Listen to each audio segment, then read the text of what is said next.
네, 오늘은 우리 로마서 강의 64강입니다. 로마서 강의 64강의 제목은요, 평강에 하나님께 기도하라. 평강에 하나님께 기도하라 라는 제목으로 함께 나누겠습니다. 본문은 로마서 15장 30절부터 33절에 있습니다. 우리 함께 본문 로마서 15장 30절에서 33절에 있는 말씀을 같이 한번 읽어보도록 하겠습니다. 네, 시작. 형제들아, 내가 우리 주 예수 그리스도와 성령의 사랑으로 말미암아 너희를 권하노니 너희 기도에 나와 힘을 같이 하여 나를 위하여 하나님께 비로 나이로 유대에서 순종하지 아니한 자들로부터 건짐을 받게 하고 또 예루살렘에 대하여 내가 섬기는 일을 성도들이 받을 만하게 하고 나로 하나님의 뜻을 따라 기쁨으로 너희에게 나아가 너희와 함께 편히 쉬게 하라. 평강의 하나님께서 너희 모든 사람과 함께 계실지어다. 아멘. 네, 우리가 15장 마지막에 있는 부분입니다. 30절에서 33절에 있는 말씀을 통해서 우리가 바울이 기도한 것에 대해서 함께 나눠보도록 하겠습니다. 우리가 기도하는데요. 왜 기도하죠? 우리가 기도할 때 보통 나를 위해서 기도합니다. 나를 위해서 기도한다는 건 뭐냐면 내가 원하는 것을 하나님께 구하는 것이죠. 이것도 주시고 저것도 주시고 내가 이거 필요하니까 이런 것들을 주셔서 내가 이 세상에서 잘 살 수 있도록 하나님께 도와주시기를 원합니다 하고 기도합니다. 물론 그런 것도 필요하지만 기도는 사람을 나를 위한 것이 아니라 하나님을 위한 것입니다. 기도는 하나님을 위한 것입니다. 그래서 우리가 하나님의 뜻을 구하고 그 일을 위해서 기도할 때 하나님께서 우리에게 필요한 모든 것을 주시는 것입니다. 먹을 것을 주시기도 하시고요. 또 마실 것을 주시고 또 입을 것을 주시는 것입니다. 우리가 하나님의 뜻을 구하고 하나님의 뜻을 위해서 우리가 살아갈 때 하나님께서 우리에게 약속하신 것을 주시는 것이죠.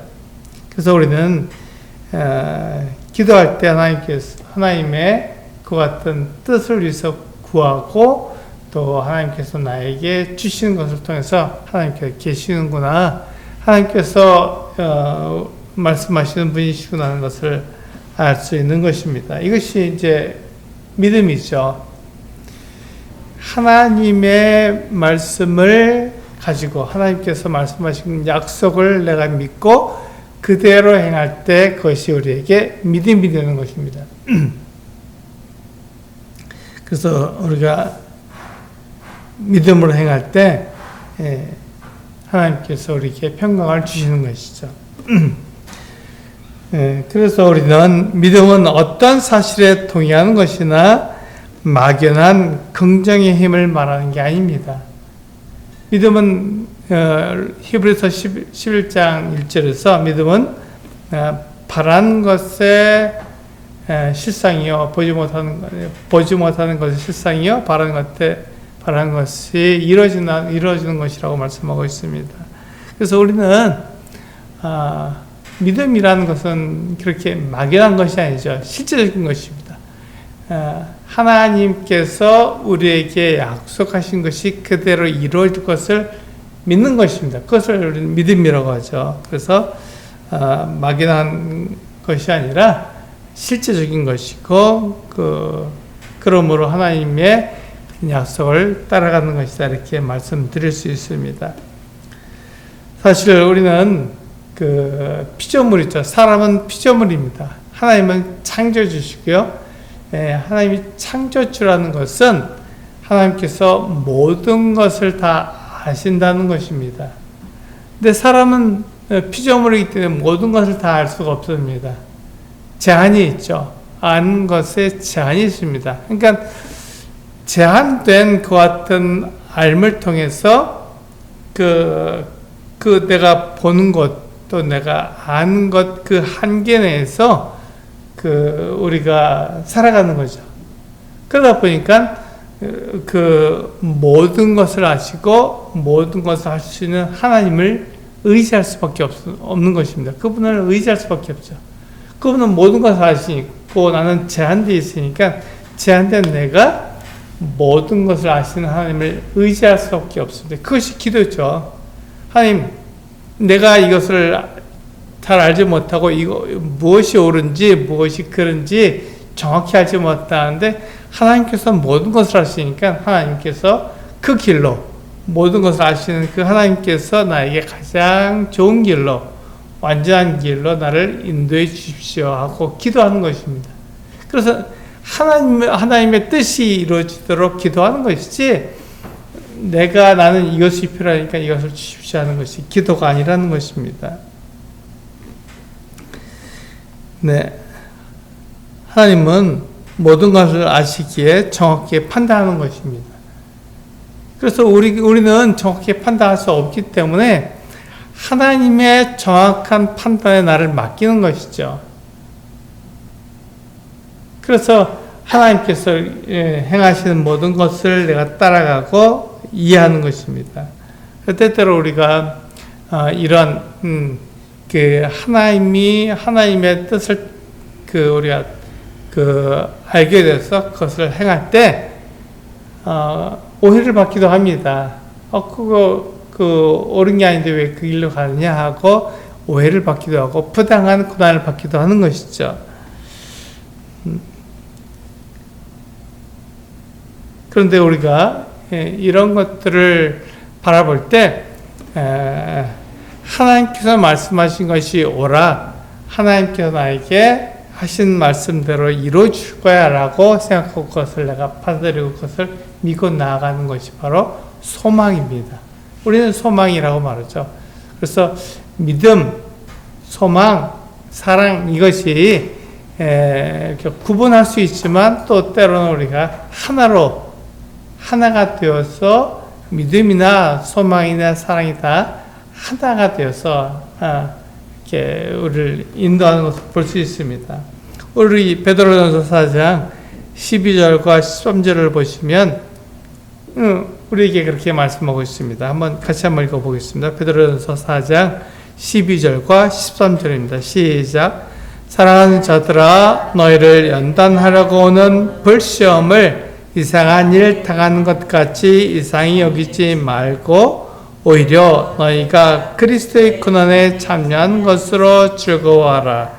이는 그의 영광을 나타내실 때 너희로 즐거워하고 기뻐하게 하려 함이라.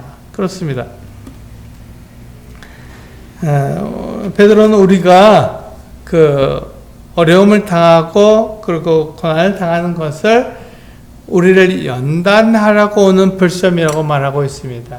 그러니까 우리가 그런 어려움을 당하고 부당한 고난을 받을 때 그것을 억울하게 생각하거나 하나님께서 내 사정을 잘 모르시니까 이런 것도 나에게 허락하시라고 생각하는 것이 아니라 그것은 나를 연단하기 위해서 나를 더 강하게 하고 내가 하나님에 대해서 온전한 믿음을 갖게 하기 위해서 나에게 주는 불시험이다.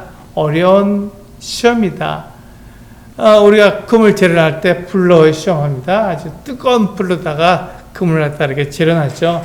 그때 이제 금 속에 들어있는 그 같은 불순물들이 다 태워져 없어져 버리고 순수한 금만 남게 돼서 그 금이 이렇게 몰이 되어서 이렇게 흐르게 됩니다. 그 금물을 우리가 식히게 되면 우리가 지금 알고 있는 그 단단한 금이 되는 것이죠.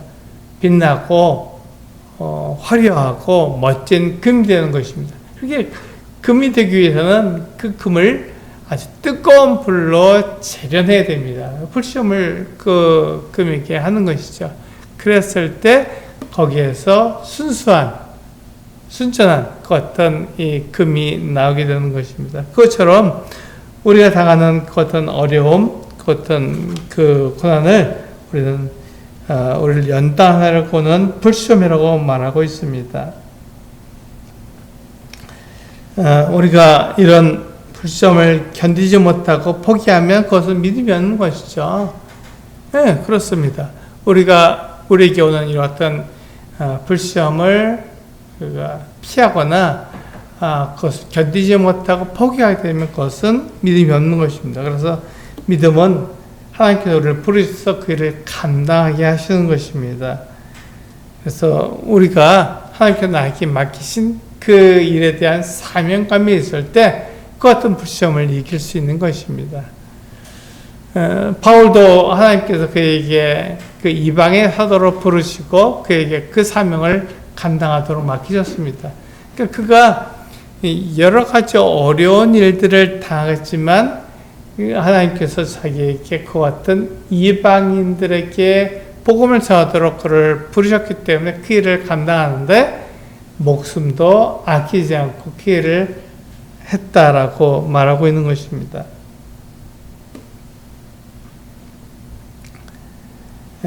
베드로는 이렇게 우리가 당하는 어려움을 우리를 연단하려고는 불시험이라고 말하는 것입니다.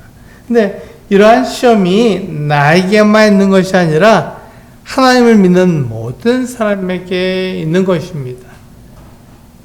네, 이게 나만 이런 어려움, 나만 이런 고통을 당하고 있나라고 생각하기 쉬운데 그렇지 않다. 모든 사람, 믿는 모든 사람 다 이와 같은 어려움을 겪게 된다라고 말하는 것입니다. 실제로 바울도 지금 오늘 보면서 우리가 읽지만 바울은 자신에게 주어진 일들을 감당하기 위해서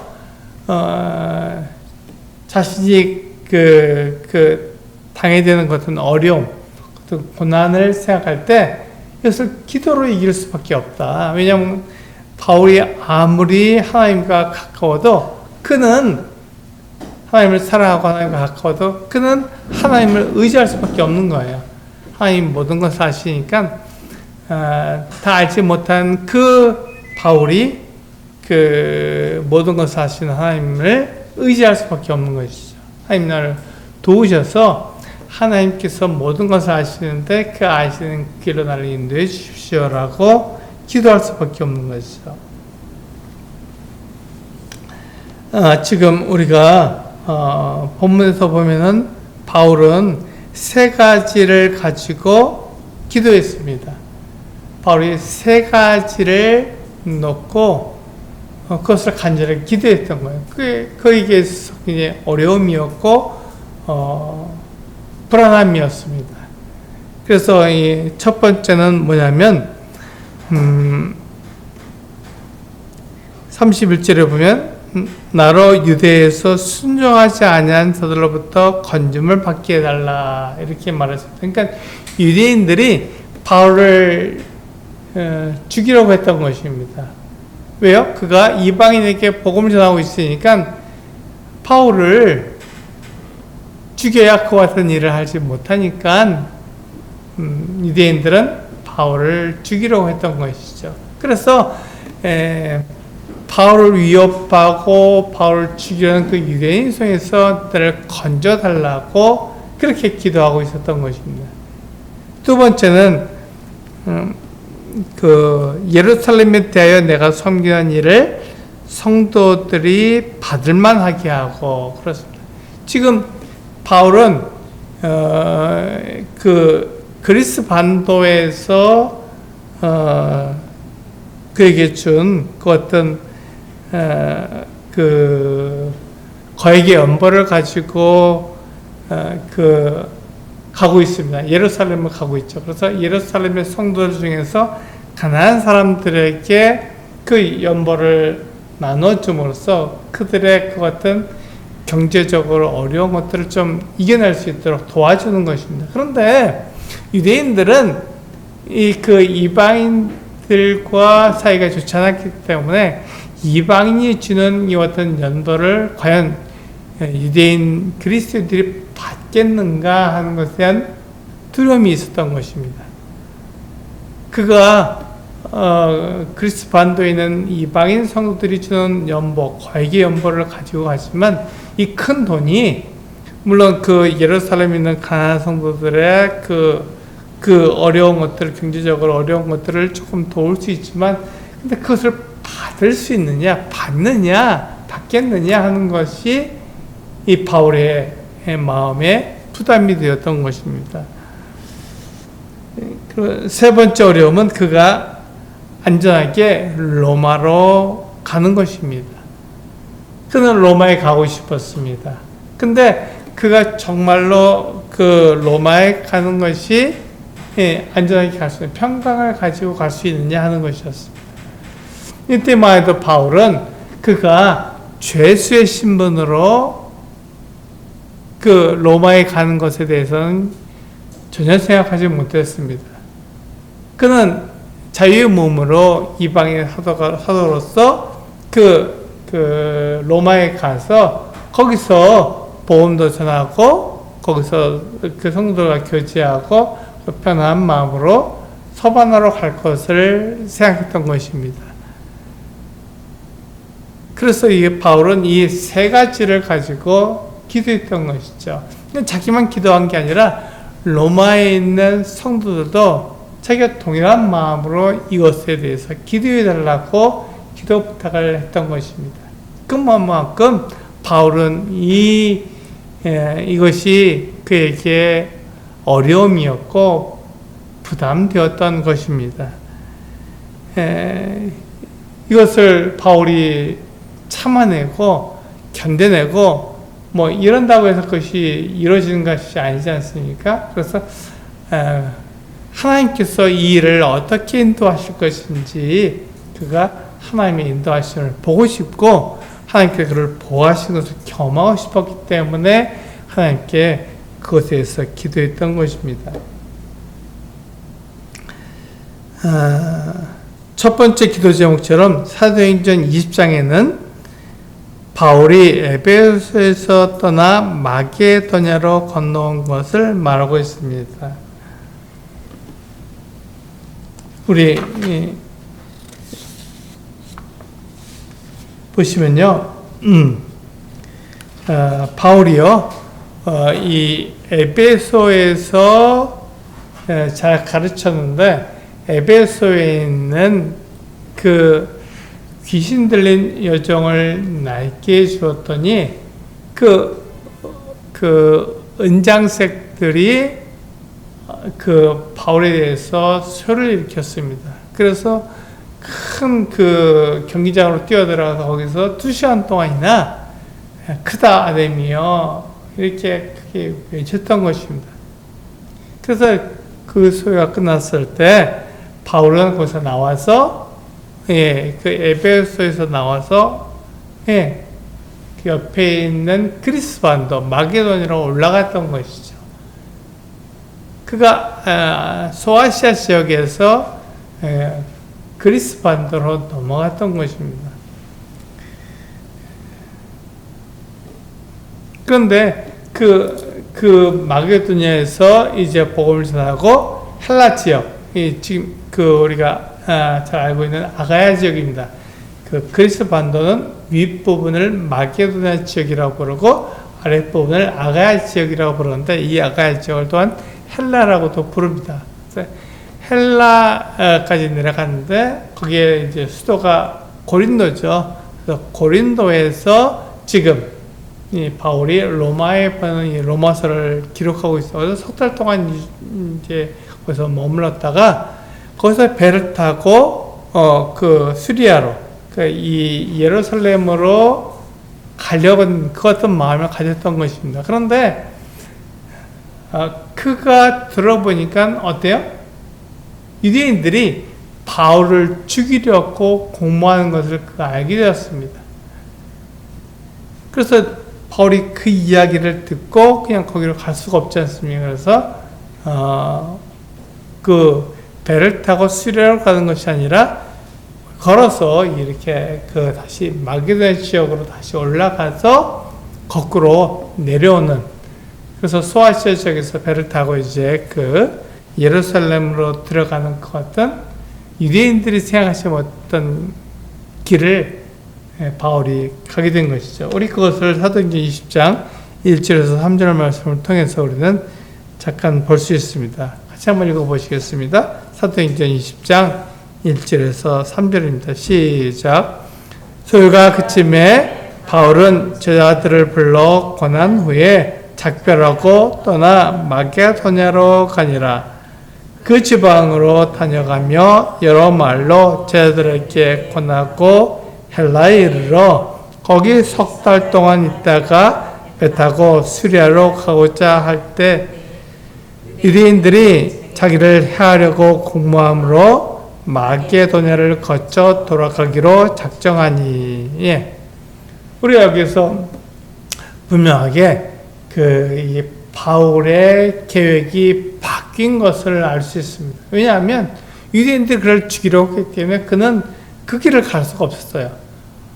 배 타고 거기서 그가 수리아를 가게 되면 아주 편합니다. 배를 타고 가는 거니까 이제 빠르고 걷지 않아도 되니까 쉽게 갈 수 있는 것 같은 길이었습니다. 그런데 그가 배를 타고 수리아로 가게 될 때 그 안에서 유대인들이 이 바울을 죽이려고 했기 때문에 바울은 그 위험을 알면서 그 길을 갈 수가 없었던 것이죠. 그 길은 안전한 길이 아니었습니다. 지금 안전하게 이 거액의 연보를 가지고 예루살렘으로 가야 되는데 그 첫 번째 기도였지 않습니까? 유대인들에게서 벗어나서 그 일을 할 수 있도록 그 기도했는데 그가 그 위험을 알면서도 그 배를 타고 가는 것은 그에게 합당하지 않은 것이죠. 그래서 그는 거기에서 거꾸로 다시 그 온 길로 돌아서 마게도냐를 거쳐서 소아시아를 거쳐서 예루살렘을 가기로 그렇게 작정한 것입니다. 계획이 바뀌었던 것입니다.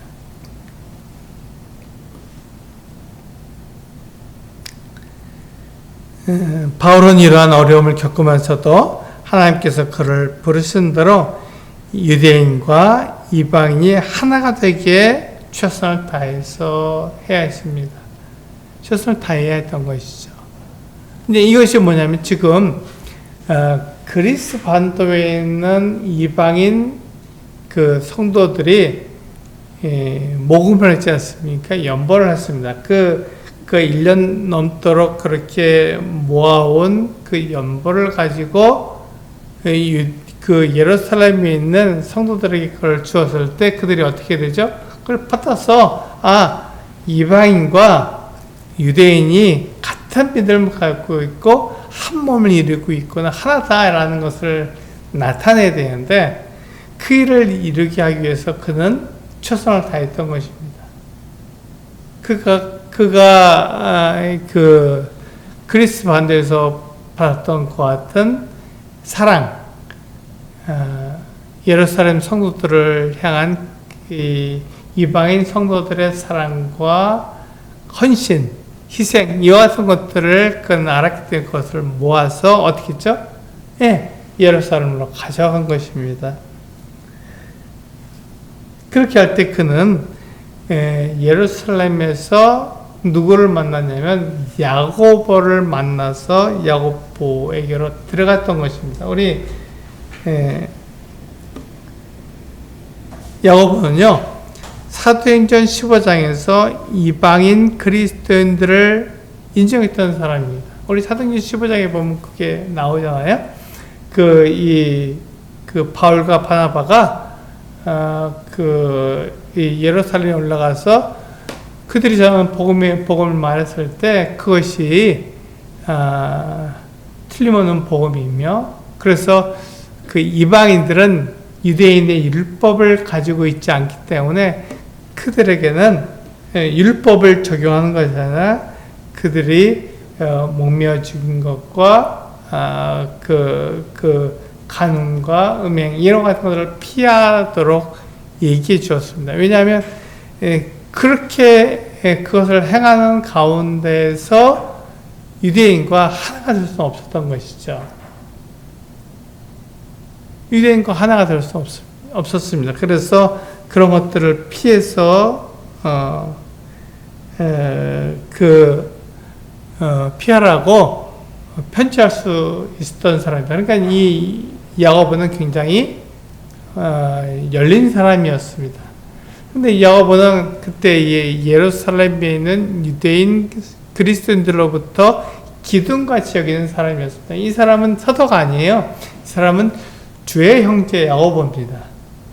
예수님의 형제였던, 육신의 형제였던, 육신의 동생이었던 야고보를 말합니다. 사도 야고보는 이미 죽었어요. 사도행전 12장에서 순교를 당해서 죽었고, 지금 이 야고보는 예수님의 육신의 동생인 야고보를 말합니다. 이가 처음에는 예수를 믿지 않았죠. 근데 예수님이 부활하신 다음에 예수님을 믿게 되어서 굉장히 예수님에 대해서 잘 전했던 그 같은 사람이라서 그를 기둥같이 여기는 야고보라고 얘기했습니다. 그래서 바울은 그 예루살렘에 갔을 때 바로 이 야고보를 만났던 것입니다.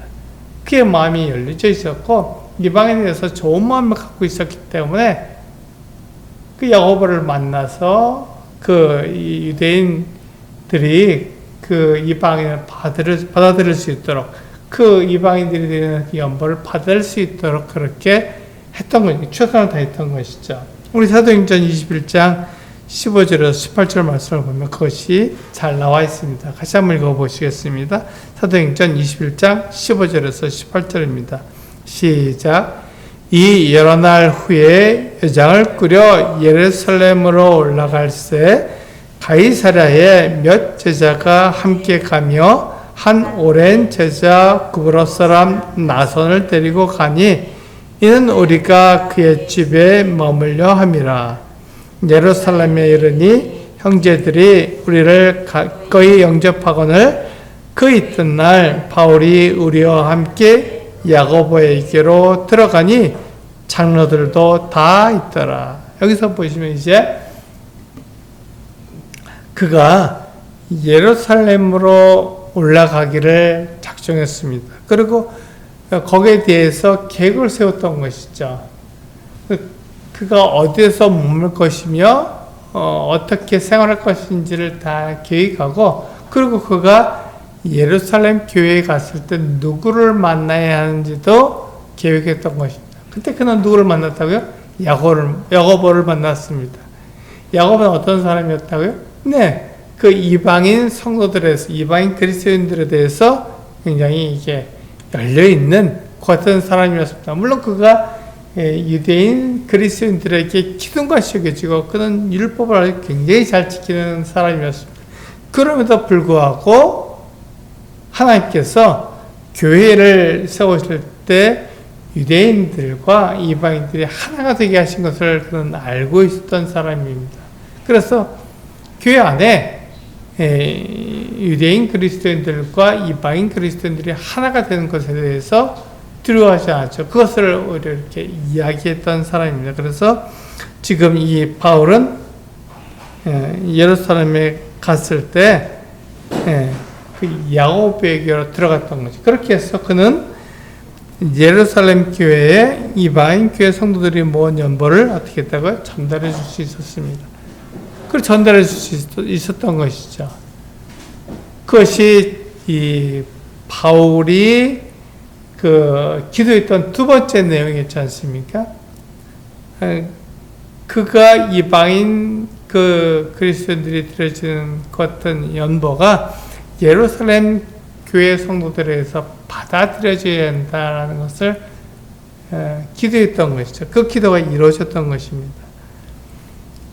그럼 세 번째 기도는 무엇입니까? 이제 세 번째 기도는 15장 32절에 얘기한 것처럼 이제 이 바울이 예루살렘에서 그 일을 다 마친 다음에 편한 마음으로 어디로 간다고요? 로마로 가는 것에 대해서 하나님께서 그렇게 인도하시고 보호하셔야 한다고 기도했던 것입니다. 하나님의 뜻을 따라서 그 일을 할 수 있도록 도와달라고 기도했던 것이죠. 그것이 바울의 기도였고 또 성도들의 기도였습니다. 그래서 바울은 로마 교회에 갈 때 하나님의 뜻을 따라가며 그들이 기쁨으로 그를 받아 편히 쉴 수 있게 되기를 기도했습니다. 이것이 바울의 세 번째 기도였습니다. 바울의 세 번째 기도는 로마로 가는 것이었습니다. 근데 이때 바울의 계획은 우리 지난 시간에 말씀드렸던 것처럼 바울의 계획과 하나님의 계획이 달랐죠. 바울은 분명히 이방인의 사도로서 자유의 몸으로 가는 것을 생각했지만 하나님은 바울을 죄수의 신분으로 그 로마에 가게 하셨던 것입니다. 그래서 우리는 바울의 생각과 하나님의 생각이 다르고 바울의 계획과 하나님의 계획이 다르다는 것을 우리는 알 수 있죠. 그런데 바울은 그와 같은 계획을 가지고 있고 그와 같이 기도했지만 바울이 하나님의 뜻을 따라갈 마음을 가졌던 것입니다. 이게 중요합니다. 바울은 자기 생각대로 자기가 원하는 대로 로마에 가는 것이 아니라 분명히 바울의 생각에는 자유한 몸으로 로마에 가는 것을 계획했지만 그는 자기의 생각을 앞세우지 않았습니다. 그는 하나님의 뜻을 따라가도록 그렇게 기도했던 것입니다. 어떻게 될지는 모르는 거예요. 바울이 생각할 수 있는 것은 그가 이방의 사도로 가는 것, 그것밖에 생각할 수 없었지만, 그러나 하나님의 뜻, 하나님의 계획은 어떻게 이루어질 것인지를 바울이 알지 못했기 때문에 바울은 이렇게 기도했던 것입니다. 하나님의 뜻을 따라가며 그들의 기쁨으로 그를 받아 편히 쉴 수 있게 되기를. 로마에 있는 성도들이 바울을 편히 받을 수 있기를 위해서 기도했던 것입니다. 근데 로마에 있는 그리스도인들은요, 유대인 그리스도인이나 이방인 그리스도인들이 다 바울이 로마 교육에 되면 굉장히 두려워했던 것입니다. 그 한쪽 편에 설 수밖에 없었기 때문에 두려워했던 것이죠. 그리고 그가 혹시 로마에서 정착하게 되면 굉장히 곤란한 일이 생길 수밖에 없었던 것입니다. 그런데 그 모든 것을 하나님께서 어떻게 했었다고요? 하나님 뜻대로 이 바울을 이끄신 거예요. 그때 바울을 죄수의 신분으로 로마에 가게 하셨던 것입니다. 그렇게 됐을 때 아무도 그것에 대해서 어려움이 없었던 것이죠. 바울이 죄수 때 갇혀있는 몸이고 옥에 갇혀있고 집에 가택연금을 당해도 거기서 나올 수 없었기 때문에 물론 바울 보러 간 사람이 많았지만 바울이 거기서 다른 일을 할 수가 없었던 것이죠. 그래서 이 바울에 대해서 로마 교회 성도들이 편한 마음으로 기쁨으로 그를 받을 수 있게 된 것입니다. 그것이 하나님의 지혜입니다. 그것이 하나님의 방법이에요. 바울이 생각할 수 없었던 그 하나님의 방법이 이렇게 모든 것을 하시는 하나님에 의해서 다 이루어진 것이죠. 바울은 분명히 자기의 생각이 있었고 자기의 계획이 있었지만 그것이 하나님의 계획과 맞지 않을 때는 바울의 생각이 바뀌고 바울의 계획이 바뀌어서 하나님의 계획을 따라갈 수밖에 없었던 것이죠. 그래서 모든 게 하나님에 의해서 이루어진 것입니다. 그때 바울이 억지로 그 일을 했습니까? 그렇지 않습니다. 바울은 그가 선택한 거예요. 내가 가이사에게 상소하노라 하고 바울이 그렇게 말했습니다. 바울은 자기의 자유의지를 가지고 그가 죄수의 신분으로 로마로 가기를 선택했던 것이죠. 그 길을 선택했던 것입니다. 그렇지 않으면 그가 계속해서 이스라엘에 구류될 수밖에 없었기 때문에 그는 자기의 생각으로 로마에 가서 가이사에게 상소하는 가이사의 심판대 앞에 서는 그 어떤 길을 택했던 것입니다. 그래서 그는 그 길을 가는 거예요.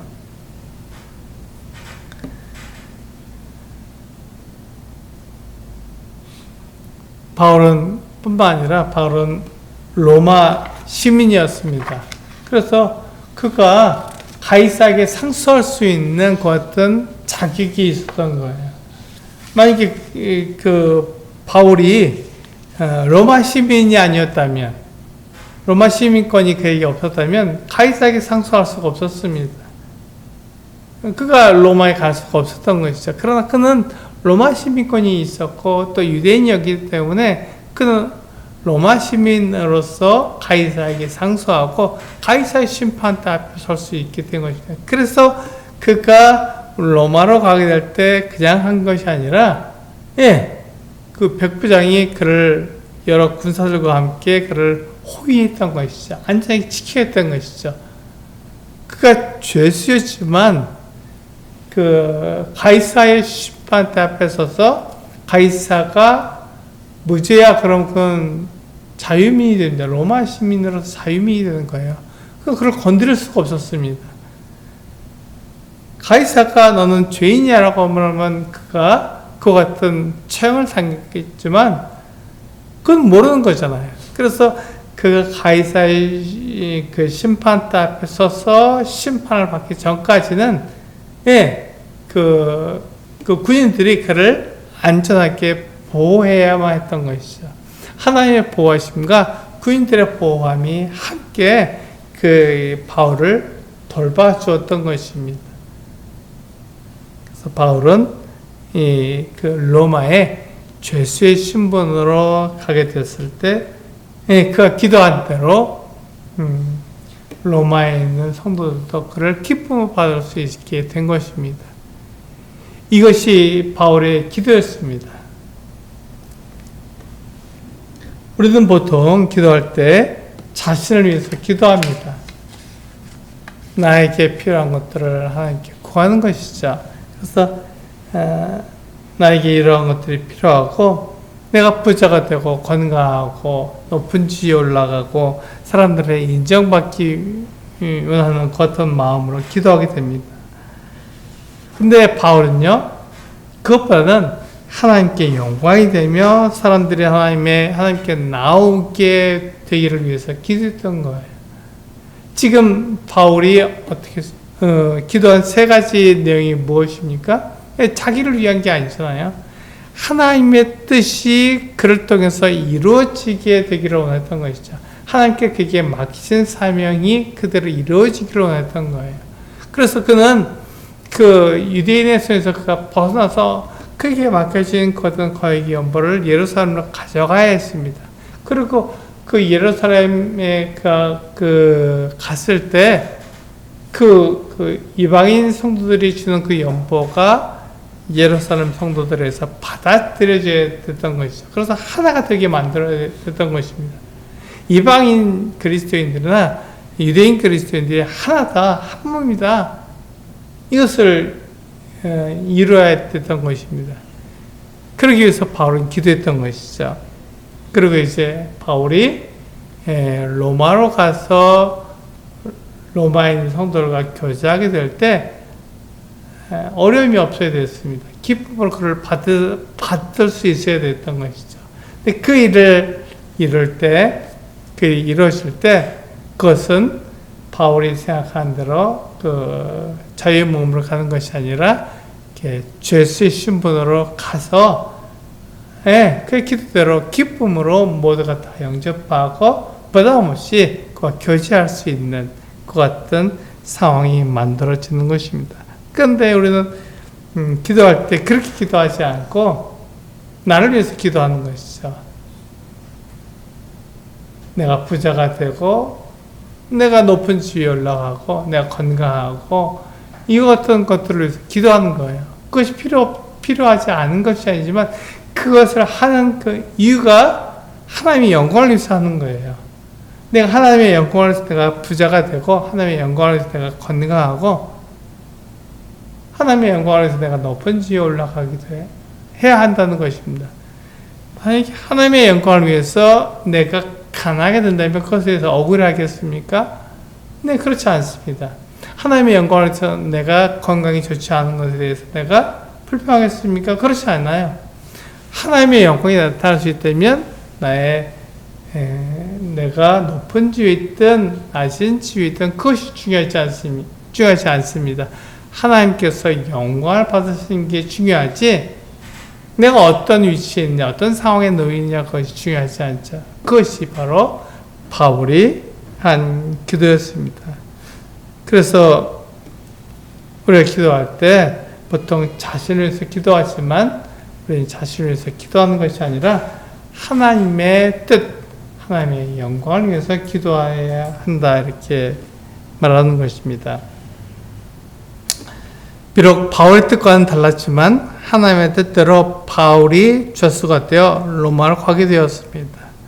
이것이 바로 하나님의 생각과 바울의 생각의 다른 점입니다. 우리 데살로니가 5장 23절 말씀을 보면은 여기서 우리는 분명히 하나님께서 우리에게 원하시는 평강의 하나님이 과연 어떤 분인지를 우리가 알 수 있습니다. 같이 한번 읽어볼까요? 데살로니가 전서 5장 23절입니다. 같이 읽겠습니다. 시작. 평강의 하나님이 친히 너희를 온전히 거룩하게 하시고 또 너희의 온 영과 혼과 몸이 우리 주 예수 그리스도께서 강림하실 때 흠없게 보존되기를 원하노라.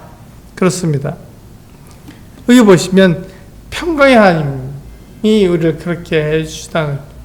하나의 평강, 하나의 평화, 하나님께 주시는 그 평강이 우리에게 있을 때 우리를 온전히 거룩하게 하신다 이렇게 말씀하고 있습니다. 하나님은요 평강의 하나님이십니다. 그래서 우리를 온전히 거룩하게 하시고 우리의 영과 혼과 몸이 우리 주 예수 그리스도께서 강림하실 때 흠없게 보존되게 하실 것입니다. 그것이 이제 평강의 하나님이 하시는 일이죠. 그래서 우리는 그 일이 이루어지도록 하나님께 기도하는 거예요. 하나님 나를 온전하게 지켜주십시오. 그때까지 완전히 나를 보호해 주십시오라고 우리는 기도하는 겁니다. 그때 지금 바울이 그와 같은 기도를 하면서 기도와 다른 행동을 하겠습니까? 그렇지 않습니다. 그러니까 기도하는 것처럼 그도 그렇게 하는 것입니다. 우리 데살로니가 전서 5장에서 보면 이렇게 했죠. 우리를 온전히 거룩하게 하시고 우리의 영과 혼과 몸이 그리스도 강림하실 때까지 우리가 흠없게 보존되기를 원한다 그랬습니다. 그러면 이것과 반대대로 악을 행하고 더러운 일을 행하고 못된 짓을 하고 이렇게 하면서 이 일이 이루어지도록 우리는 기도할 수 있을까요? 그렇지 않습니다. 기도와 또 우리의 행함은 같이 가야 하는 것입니다. 그래서 우리가 거룩하게 되기를 기도했다면 그 일이 나에게 이루어지도록 최선을 다하는 것입니다. 그래서 우리는 이 하나님께서 우리를 그렇게 인도하시도록 나를 맡기는 것이죠. 그리고 그 일에 내가 최선을 다하는 것입니다. 그때 하나님이 하실 일은 하나님이 하시고 사람이 할 일은 사람이 해야 하는 것입니다. 하나님께서 우리에게 약속하신 것이 있습니다. 하나님께서는 우리를 보호하신다고 약속하셨어요. 우리를 지키신다고 약속하셨습니다. 아무도 하나님의 손에서 뺏을 자가 없다고 그렇게 말씀하셨습니다. 그러니까 그 일을 이루실 거예요. 그래서 하나님께서 하시는 일입니다. 그럼 사람이 해야 될 일이 있죠. 사람이 해야 될 일은 사람이 해야 하는 것입니다. 그가 그렇게 기도하면서 자기를 방탕에 내버려 두거나 더러운 일에 내버려 둘 수는 없는 것입니다. 그 최선을 다해서 방탕으로부터 피하고 더러운 일로부터 피하는 그 같은 삶을 살아야 되는 것이죠. 예, 그렇게 할 때 하나님께서 그를 보호하시고 그를 지켜주시는 것입니다. 하나님의 뜻과 다르게 살면서 내 마음대로 살고 내가 내 육체가 원하는 대로 막 그렇게 살면서 하나님 나라를 보호해 주세요. 이렇게 말하는 것은 옳지 않다. 이렇게 말하는 것입니다. 그래서 어떤 분은 이렇게 말하죠. 막 고속도로에 차가 막 빨리 달리는데 거기를 뛰어 들어가면서 하나님 나라를 보호해 주세요. 이렇게 말하는 것은 어리석다. 이렇게 말을 합니다. 차가 막 달리고 있고 거기 사람이 들어갈 수 없도록 막아놨는데 그것을 뚫고 지나가면서 하나님 나라를 보호해주시고 하나님께 나라를 지켜주시면 내가 그 일을 갖다 하나님께 나라를 보호해줄 것을 믿습니다. 그것은 올바른 믿음이 아니죠. 잘못된 믿음입니다. 위험하면 그 위험을 피해가는 것이 당연한 것입니다. 그래서 하나님이 하실 일은 하나님이 하시고 사람이 할 일은 사람이 하는 것입니다. 그렇게 될 때 하나님께서 우리에게 약속하신 것이 다르게 이루어질 것입니다. 이것이 바로 하나님의 평강입니다. 이 평강으로 하나님을 나타내고 사람들을 받아들이는 우리 소수교회 성도님들이 되시기를 원합니다. 기도하시겠습니다.